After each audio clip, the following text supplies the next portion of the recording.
Yes, reka twongere tubahe ikaze bakunzi ba Kigali Dio News. Ni updates umuroko informa ampaye amakuru nanjye ndavuga nti nta kundi byagenda, reka tuze tubahe updates y'ibikomeje kuba ndetse n'ibikomeje kugenda abigaragara. Ntago biri gutuma atwibagirwa ibihe birimo bigoye, ariko tugomba gusiga inyuma, ariko tukazirikana bikomeye ibyabaye, duharanira ko bitazabaho ukundi cyangwa bitazongera kubaho ukundi. Reka tuzirikane inzirakarengane zazize uko zavutse ndetse n'uko basaga, ndetse duharanira yuko ibyabaye mu gihugu cy'u Rwanda bitazongera kubaho ukundi. Ibi rero tukaba twakakwiye kubiharanira no mu bindi bice byose, haba no hanze y'igihugu cy'u Rwanda, kuko ibi bintu bikomeje kugenda biba ibindi, ndetse bamwe batangiye kuvuga ko ibiri kubera muri zone ya Minembwe ndetse n'utundi duce tugiye dutandukanye twa Masisi biravugwa ko bifitanye isano cyangwa bifitanye isura n'ibyabaye mu 1994 mu gihugu cy'u Rwanda. Yes, rero ni munyemerere tuze turebe uko byifashe. Biravuga yuko Kayumba Nyamwasa urangaje imbere P5 yaba ari Kinshasa, ndetse magingaya akaba yamaze gufata ubushobozi cyangwa ububasha bw'amafaranga, nyuma yuko byavugwaga ko P5 aritangiye kugira ahageramirwa, bitewe yuko ntacyo kurya bari bafite, bari bamaze kuzengereza abaturage. Umuroko w'Ifoma aratubwira nimba hari cyahindutse nyuma yuko uyu mugabo uyoboye iyi P5 nimba hari icyo yahinduye kuri izi ngabo zari zikomeje kubangamira ituze ry'abaturage mu kujya kubasahura ibyo barya. Ni mu gihe kandi turi burebe umutekano ukomeje kuba ingorabahizi mu gihugu cy'u Burundi. Biravuga yuko ibintu byamaze kuba bombardement, aho bivugwa ko Perezida Neva byamaze kuba ibindi. Imirwano ikomeye ikaze mu gace ka Karehe, hose uraje umenye akantu ku kandi. N'abatindiye rero ni iminota mike, ntabwo iri burenga iminota 10 cyangwa 12. Nyemerera uze umenye uko byifashe n'uko situation ihagaze. Mboneraho no kugushimira wowe wahisemo kubana natwe. Ikindi kandi nawe ukiza kuri Kigali News bwa mbere, nta kindi usabwa uretse gukanda subscribe, bityo ukinjira mu muryango mugari w'abadahwema kumva amakuru ucukumbuye kandi yizewe kuri Kigali Dio News. Nge muri kumva kandi tugiye komezanya Demiao Mugisha. Ku murongo wa telefone tugiye kwakira umuroko Ifoma Bwana Bizima, agiye kuduha ibyo n'ibyo bikomeje kuba n'ibikomeje kugenda bigaragara mu burasirazuba bw'iki gihugu cya Repubulika Iharanira Demokarasi ya Kongo. Ku murongo wa telefone rero reka twakire Bwana Bizima. Bwana Bizima, wiriwe neza? Mwiriwe neza. Ni ku gicamunsi cyo kuri uyu wa gatanu n'impera z'icyumweru, aho bivugwa ko Kayumba Nyamwasa yamaze kugera i Kinshasa, maginga yakaba amaze gufata amafaranga. Hari impinduka ku ngabo ze zamaze kubona cyangwa ntiyari yagera muri ibyo bice? Birumvikana ko atarahagera, ariko mu bijyanye n'icyo gikorwa urabona ko ni nyuma y'uko hari amakuru menshi cyane yari amaze gusa naho agenda agaragara muri coalition ku ngabo za FARDC ndetse n'iz'igihugu cy'u Burundi zigenda zitanga amakuru cyane y'uko uyu mutwe wa P5 wari ufite ikibazo cyane cy'imibereho ku bijyanye n'ibibatunga ndetse n'ibikoresho, ubona ko bari bakishakishaho kuva aho bagere kuri ubu butaka, ariko ukaba ubona ko ariho havuyemo kuba uyu umuyobozi wazo ko Nyamwasa yabaye nk'ujya kuzakira support, ndetse wumve ko ari nk'amasezerano mashya bagiranye mu bufatanye bijyanye n'akazi bari gukora muri ibi bice. Ashobora no kuba yizeye ko wenda hari impinduka zishobora kubaho ku bijyanye no kuba bagira ibice bigarurira. Ibyo ni ibyitezwe, ariko ntabwo wahita ubihamya kuko buri wese yibaza ibidasanzwe bafite bari gukora bitandukanye n'ibyo coalition y'ihuriro ry'izi ngabo yari isanzwe irimo ikora. Rero ni uburyo ubona ko nyuma y'aho FARDC igiraniye ikibazo n'u Burundi cyane, ubona ko iyi P5 isa naho iri guhabwa support cyane ku ruhande rwa FARDC, ariko ugashaka inyungu FARDC ifitemo, kuko niba iyi P5 n'ubundi ikomotse i Burundi, ikaba yari ifitanye amasezerano na perezida w'u Burundi Ndayishimiye, ukibaza impamvu habayeho kutavuga rumwe kuri leta y'u Burundi na FARDC, noneho akaba P5 nayo ibaye nk'iyungu ubumwe hagati ya FARDC, ugasanga ni rujya n'uruza cyane, ni ibintu n'ubundi bigenda bishyira habi FARDC, kuko ubona ko ni inshuti wari inshuti yabo utakiri inshuti, bishobora kuzavamo ikindi kintu kidasanzwe mu bihe biri imbere. Reka duse rero n'aberekeza kuri iyi nkuru y'imibanire hagati ya leta y'u Burundi na FARDC ku makimbirane amaze igihe, yakomotse ku ntwaro zibarirwa muri toni 135 zirenga zaburiye mu Burundi.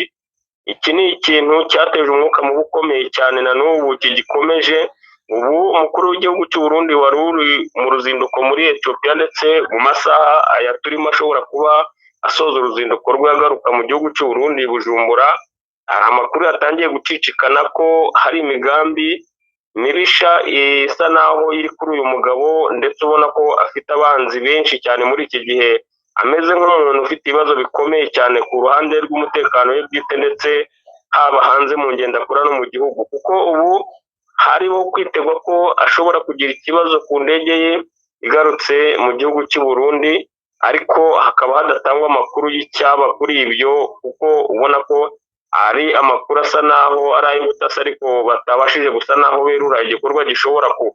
Ni ikintu rero ubona ko FARDC yamuhagurukiye cyane ku mugambi ukomeye, nyuma y'aho minisitiri w'ingabo za Congo Njika Bombo Mandia Mbita yamaze gukora uruzinduko na delegasiyo ye muri Tanzania guhura n'umugabo mukuru w'ingabo Bimo Nyasaho mu nama ikomeye y'amasezerano yeruye yo guha uburenganzira ingabo za Tanzania kujya ku butaka bwa Congo byeruye, bitari ubu buryo bari basanzwe bakoreramo mu bwiru, ubona ko bizwi n'amahanga, ariko ubu bakaba bagiye kubyerura. Hakaba n'andi masezerano y'ibanga agaragaza umujinya mwinshi FARDC ifite wo kuba bashaka gusa naho baburabuza perezida w'u Burundi, ku buryo atazemererwa kwinjira muri iki gihugu cya Tanzania akoresheje ubutaka cyangwa se mu kirere, mu buryo batarabasha gusa naho anoza umugambi wo gusubiza izi ntwaro yahishe ko zatikiriye mu gihugu cy'u Burundi, kandi amakuru ahari y'ubutasi akaba bigaragaza ko zibitswe mu bice bitandukanye muri iki gihugu cy'u Burundi. Ni ikibazo gikomeye rero cyane kuri perezida Ndayishimiye, ubona ko uyu mugambi ukomeye ari wo watumye hagaragara ko n'ubundi kuri aya masaha tuvuganira hamaze kuza intwaro zikomeye mu gihugu cya Congo muri Sud Kivu zivuye Tanzania, ndetse ziri kumwe n'abarashi bazo b'abatekinisiye n'imbunda za tirari, ndetse mu masezerano bagiranye harimo n'ay'ubufatanye mu bijyanye no gutoza ingabo. Bigaragare ko hari ikintu kidasanzwe kigiye kuba cyeruye ku ruhande rw'ingabo za Tanzania muri iyi mirwano ya Congo. Yes, bwana Bizima, mu mpfunyapfunya biravugwa ko imirwano nubwo ibyo byose biri kuba ikomeje mu bice bya Karehe, ho byifashe bite bwana Bizima? Muri Karehe nyuma y'aho M23 isa naho yahagije coalition cyane ku buryo bukomeye, hakaba habayeho gusa naho uyu mutwe wa FDLR Wazalendo, ndetse usa naho ubona ko ibyaho birangiye, kuko ubona ko ubushuti bafitanye na FARDC nuko bari babashije kurinda urukuta rutuma warikare itinjirirwa, ndetse ubona ko hari ibice byinshi bya Masisi bari bakirwaniramo, ariko nyuma y'aho barashwe bashushubikanwa ku muvuduko mwinshi cyane, bakagenda batwarwa ubuce bwinshi bw'ingenzi. Habayeho igisa naho ari amabwiriza akomeye ku ruhande rwa FARDC bayaha iyi coalition ko iramutse itakaje ibi bice idakenewe mu bice bindi bya warikare, ku buryo yajya gukoraho ibirindiro, kandi ubona ko warikare igora cyane iyi coalition FDLR bijyanye n'imibereho, kuko uzi ko Masisi ariho ibikorwa byabo byose ndetse n'ubuzima bwabo ariho bushingiye. Rero ubu habaye umuvuduko udasanzwe mu buryo bwo kwihagararaho coalition yabashije gusa naho igarukana M23 muri ibi akise ya Tungushunguti. Binavuga ko aka gace ubu koalisiyo yakagarutsemo kandi kari kamaze amasaha agera kuri 48 kagenzurwa na M23. Akaba ari uburyo rero yatangiye gusa naho yidoga cyane ko igiye gukora n'ibindi bidasanzwe yigarurira ibice byose imaze gusa naho itakaza mu buryo bwo kugira ngo babashe kubona aho bahagarara, kuko ubona ko ari umugambi ndetse n'amabwiriza adasanzwe ku ruhande rwa FARDC yatanze kuri koalisiyo ko itashobora gukomeza gusa naho ihunga bijyanye n'ibikoresho bahawe ndetse n'amafaranga bagenda bahabwa buri gihe n'umubare mwinshi bafite ubasha kwihagararaho ku buryo bakomeza kugenzura ibi bice aho gukomeza kuvuduka bihuta binjira muri Walikale ndetse bigaha icyuho M23 kwinjira mu bice by'ingenzi bidasanzwe muri iyi ntara ya Walikale.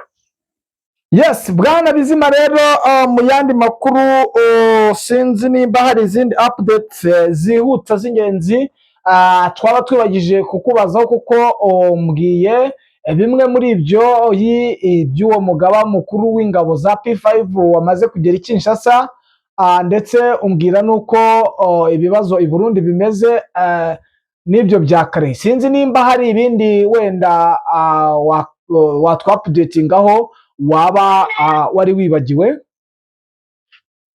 Indi ni imirwano iri kugira n'ubundi muri Sud Kivu, aho ubona ko muri Plateau ndetse bikomeje gukara cyane ku ruhande rwa FARDC ni koalisiyo yose batangiye gukoresha amadrone mu buryo bwo gusa naho basenyera abaturage bangiza n'ibyabo, ndetse unabona ko ari ku mpande zombi, kuko na M23 ku gicamunsi cy'ejo nayo yakoresheje drone hano mu Minembwe ndetse iyohereza mu birindiro by'ingabo za FARDC bihitana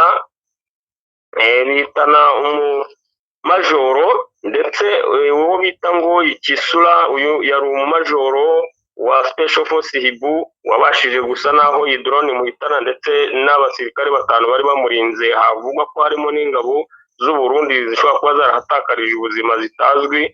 Rero ubona ko ari ibintu bisa naho batangiye ikintu kidasanzwe cyo gukoresha drone ku mpande zombi, ariko ikibabaje nuko FARDC ni koalisiyo bari kuzohereza mu bice bituwemo n'abaturage, batari kuyohereza muri pozisiyo za M23. Twirwaneho ubona ko ifite style yo kutagira pozisiyo muri ibi bice bya Minembwe, bijya bigora rero FARDC kubarasa bakoresheje drone, kuko nta birindiro bifatika bajya bashinga ku gace runaka ku buryo biba bizwi ko ariho biri, kandi ngo ubone ingabo zibirimo nk'uko bisanzwe bitewe n'umutekano wabo wo kwirinda drone zihora ziri muri ibi bice isaha ku isaha. Yes, Bwana Bizima rero nyemerera nkushimira nkwifuriza kugubwa neza mu byo ukora byose. Update zo nagahoraho. Urakoze nawe. Namwe bakunzi ba Kigali News, ni updates ziba zihuta mugira ngo mumenye. Ni munyemerere mbifurize kugubwa neza, ndetse nihanganisha bikomeye abarwayi abari muri zone y'intambara n'abatameze neza muri rusange. Ciao, Imana ikomeze ibane namwe.